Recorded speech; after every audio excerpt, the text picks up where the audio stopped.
നമസ്കാരം, എല്ലാവർക്കും red rose സിസ്റ്ററിലേക്ക് സ്വാഗതം. എല്ലാവർക്കും അഡ്വാൻസ് ആയിട്ട് ഹാപ്പി വിഷു. എന്തുണ്ട് വിശേഷം? എല്ലാവർക്കും സുഖമാണല്ലോ? അങ്ങനെ കേൾക്കാനാണ് എനിക്കിഷ്ടം. ഇന്ന് ഞാൻ നിങ്ങളുടെ മുമ്പിൽ വിഷുവിന് വേണ്ട വിഭവങ്ങളായിട്ടാണ് വന്നിരിക്കുന്നത്. ഒരു വെറൈറ്റി ആയിട്ടുള്ള ഒരു അച്ചാറാണ് ഞാൻ ഉണ്ടാക്കുന്നത്. മാങ്ങ കൊണ്ട്, മാങ്ങ, ഈത്തപ്പഴം, പിന്നെയും കുറച്ച് ഇൻഗ്രീഡിയൻസ് അതിലുണ്ട്. അത് നിങ്ങൾക്ക് വീഡിയോ കാണുമ്പോൾ അറിയാം. സ്കിപ്പ് ചെയ്യാതെ നിങ്ങൾ ഈ വീഡിയോ കണ്ടു നോക്കൂ കേട്ടോ. എന്നിട്ട് ഈ അച്ചാർ ഒന്ന് വിഷുവിന് പരീക്ഷിച്ച് നോക്കൂ. നമുക്ക് എത്ര കഴിച്ചാലും മതിയാവില്ല. അങ്ങനത്തെ ഒരു അടിപൊളി അച്ചാറാണ്. എല്ലാവർക്കും ഹാപ്പി വിഷു. വിഷു സദ്യക്ക് ഒഴിച്ചുകൂടാൻ പറ്റാത്ത ഒന്നാണ് അച്ചാർ അല്ലേ? അപ്പോൾ ഇപ്രാവശ്യം നമുക്ക് ട്രെൻഡിങ് ആയിട്ടുള്ള ഒരു മാങ്ങ അച്ചാർ ഉണ്ടാക്കാം. വെറൈറ്റി ആയിട്ടുള്ള അച്ചാറാണ്. അതിന് വേണ്ടി ഞാൻ ഇവിടെ 1/2 കിലോ മാങ്ങ നന്നായിട്ട് കഴുകിയിട്ടുണ്ട്. അത് നമുക്ക് ഇതുപോലെയാണ് നുറുക്കിയെടുക്കേണ്ടത്. ഇതിന് പച്ചമുളക്, കുറേ ഇൻഗ്രീഡിയൻസ് വേണം. അപ്പോൾ ഇത് നോക്കിയതിന് ശേഷം എന്തെല്ലാം ഇൻഗ്രീഡിയൻസ് വേണമെന്ന് 1 by 1 ആയി ഞാൻ നിങ്ങൾക്ക് പറഞ്ഞുതരാം. അച്ചാറിന് വേണ്ടിയിട്ടുള്ള മാങ്ങയൊക്കെ ഞാൻ നീളത്തിൽ അരിഞ്ഞു. ഞാനൊരു സ്റ്റീമർ അടുപ്പത്ത് വെച്ചിട്ടുണ്ട് കേട്ടോ.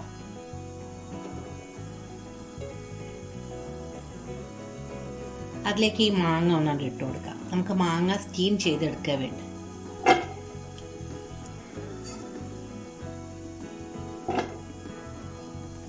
അധികം മൂത്ത മാങ്ങയാണ് ഈ മാങ്ങ അച്ചാറിന് വേണ്ടിയിട്ട് വേണ്ടത് കേട്ടോ. വല്ലാതെ സ്റ്റീം ചെയ്തിട്ട് ഇങ്ങനെ ആവണ്ട, ചെറുതായിട്ട് ഒന്ന് സ്റ്റീം ചെയ്താൽ മതി. അപ്പം നമുക്ക് ഈ മാങ്ങ ഒന്ന് സ്റ്റീം ചെയ്തെടുക്കാം. അപ്പം നമുക്കൊന്ന് തുറന്ന് നോക്കാം. അപ്പം നന്നായിട്ട് ഒക്കെ വെന്ത് കിട്ടി കണ്ടോ, നല്ല ചൂടുണ്ട്. ഇതൊന്ന് ഇരുന്ന് തണുക്കട്ടെ, ഓഫ് ചെയ്യാം കേട്ടോ. മേടമാസം എന്ന് പറഞ്ഞാൽ മാങ്ങടിയും ചക്കടിയും ഒക്കെ കാലാണ്. കുട്ടികൾക്കൊക്കെ സ്കൂൾ കൂട്ടി ഇഷ്ടം പോലെ അവർക്ക് സന്തോഷിച്ച് ആഹ്ലാദിച്ച് തിമിർത്ത് കളിക്കാൻ പറ്റിയ ഒരു ടൈമാണ്. മഴ വരികയാണ്. സ്കൂൾ തുറക്കുമ്പോഴേക്കേ മഴ വരുള്ളൂ. ഇപ്പം നല്ല വേനൽ മഴ ഉണ്ട്. അത് കാരണം നമുക്ക് ചൂടിന് കുറച്ചൊരു ആശ്വാസമുണ്ട് അല്ലേ? അപ്പോൾ നമുക്ക് എല്ലാതും ഒത്തുകൂടിയിട്ട് വന്നൊരു സമയമാണ്. നമുക്ക് എല്ലാവർക്കും ഒത്തൊരുമിച്ച് വിഷു ആഘോഷിക്കാം. ഇനി നമുക്ക് അച്ചാറുണ്ടാക്കാൻ നോക്കാം. ഞാൻ ഒരു ചീനച്ചട്ടി വെച്ചിട്ടുണ്ട്. അതിലേക്ക് നല്ലെണ്ണ ഒഴിച്ചു കൊടുക്കാം. നല്ലെണ്ണയിൽ അച്ചാറുണ്ടാക്കിയാൽ പൂപ്പല് വരില്ല. വെളിച്ചെണ്ണയിൽ അച്ചാറുണ്ടാക്കിയാൽ പൂപ്പല് വരാൻ ചാൻസ് ഉണ്ട് കേട്ടോ. ഇതിലേക്ക് കുറച്ച് ഉലുവ ഇട്ട് കൊടുക്കാം. കുറച്ച് കടുകും ഇട്ട് കൊടുക്കാം. 2 കൂട്ടരും കൂടിയുണ്ട് പൊട്ടട്ടോ. കടുകും ഉലുവയും പൊട്ടി, ഉണക്കമുളക്, കറിവേപ്പില ഇളക്കി കൊടുക്കാം. ഇതിലേക്ക് നമുക്ക് വെളുത്തുള്ളി ഇട്ട് കൊടുക്കാം. വെളുത്തുള്ളി ആയിക്കഴിഞ്ഞാൽ വേഗം ഇഞ്ചിയും പച്ചമുളകും ഇട്ട് കൊടുക്കാം. ഇഞ്ചി ഒന്ന് നന്നായിട്ട് മൂക്കട്ടെ കേട്ടോ.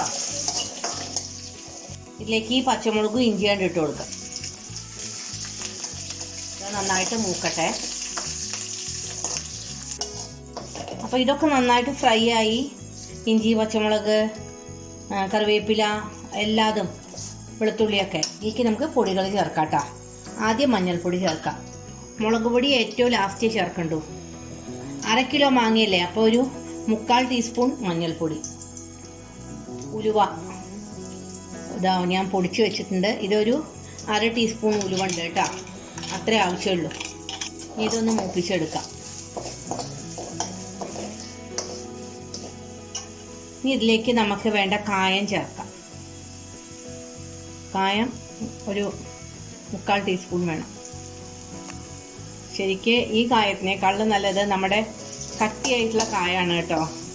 അതാണ് ഒന്നുകൂടി എഫക്റ്റീവ്. ഇതിലേക്ക് ആവശ്യത്തിന് വേണ്ട ഉപ്പിട്ട് കൊടുക്കാം. ഇനി നമുക്കിതിലേക്ക് ഒരു 5-6 ഈത്തപ്പഴം കുരു കളഞ്ഞത് ഇട്ട് കൊടുക്കാം. ഇത് നന്നായിട്ട് ഇളക്കി കൊടുക്കാം. ഈ ഈത്തപ്പഴം ഇതിൽ കിടന്നിട്ട് ചൂടാവും തോറും അലിഞ്ഞ് വരും കേട്ടോ. ഇതിലേക്ക് നമുക്ക് ഒരു 3 സ്പൂണ് മുളക് പൊടി ഇട്ട് കൊടുക്കാം. ഇതൊന്ന് ചൂടായി കഴിഞ്ഞാൽ ഇതിലേക്ക് നമുക്ക് വിനീഗർ ഒഴിച്ചു കൊടുക്കാം. വിനീഗർ അവരവരുടെ ആവശ്യത്തിന് ഒഴിച്ചുള്ളൂ കേട്ടോ. ഇത്രയും വേണ്ടു വിനീഗർ. ഇതിലേക്ക് നമുക്ക് ഈ സ്റ്റീം ചെയ്ത മാങ്ങ ഇട്ട് കൊടുക്കാം. കണ്ടോ, മാങ്ങ അധികം ഉടയാതെ എടുക്കാം. നമുക്കിത് മെല്ലെ ഇളക്കി കൊടുക്കാം.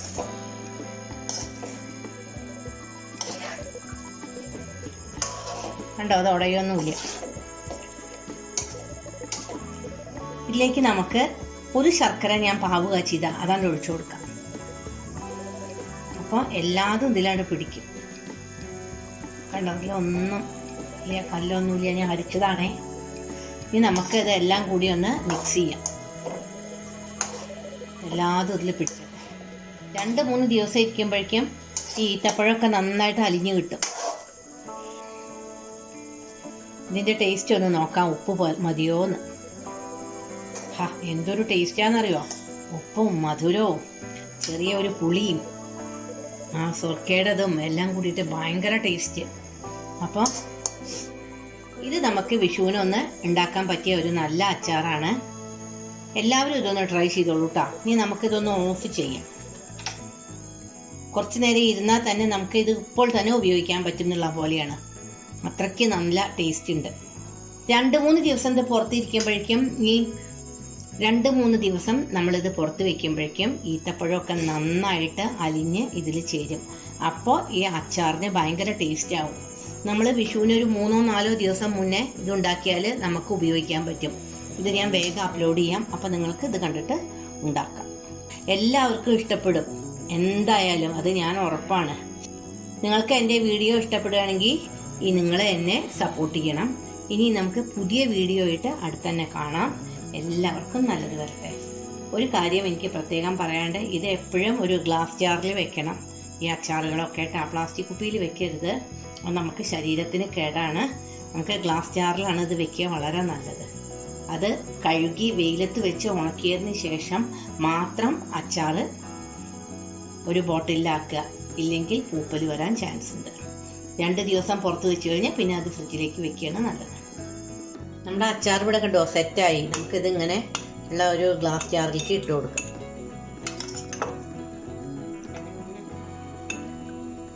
നിങ്ങൾക്ക് എൻ്റെ വീഡിയോ ഇഷ്ടപ്പെട്ടോ?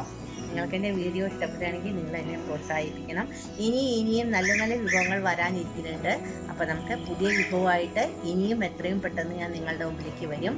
എല്ലാവർക്കും ഒന്നുകൂടി ഹാപ്പി വിഷു പറഞ്ഞ് ഞാൻ എൻ്റെ വീഡിയോ ഇവിടെ അവസാനിപ്പിക്കുന്നു.